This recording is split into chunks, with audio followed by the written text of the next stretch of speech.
The future generations activity here, to me, represents an extremely worthwhile example of how to bring together national government, local government and communities in determining what are the aspects of well-being that matter and how best to realise those. It's early days, but I'm really excited with what I've seen of the developments that have taken place here so far. We can use in New Zealand the Welsh example for saying, okay, this is how it should happen in New Zealand, because we're busy focused on well-being as something that the national government is responsible for. Our councils don't have involvement in major public services, so it's a natural thing for a central government to do. But when you actually think well-being, it's inherently about people and communities.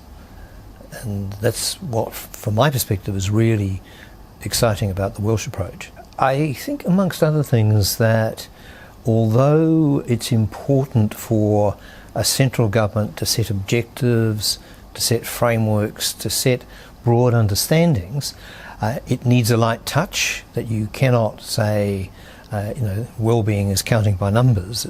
Well-being is something that requires you to enable different situations to be expressed, different solutions within a single area of well-being to be developed in different places.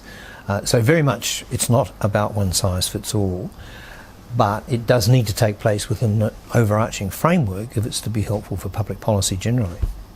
So it's a nice sort of balancing act. If you think about the purpose of the activity of any public agency, it's in essence to produce some improved outcome of some sort for the public or an element within the public.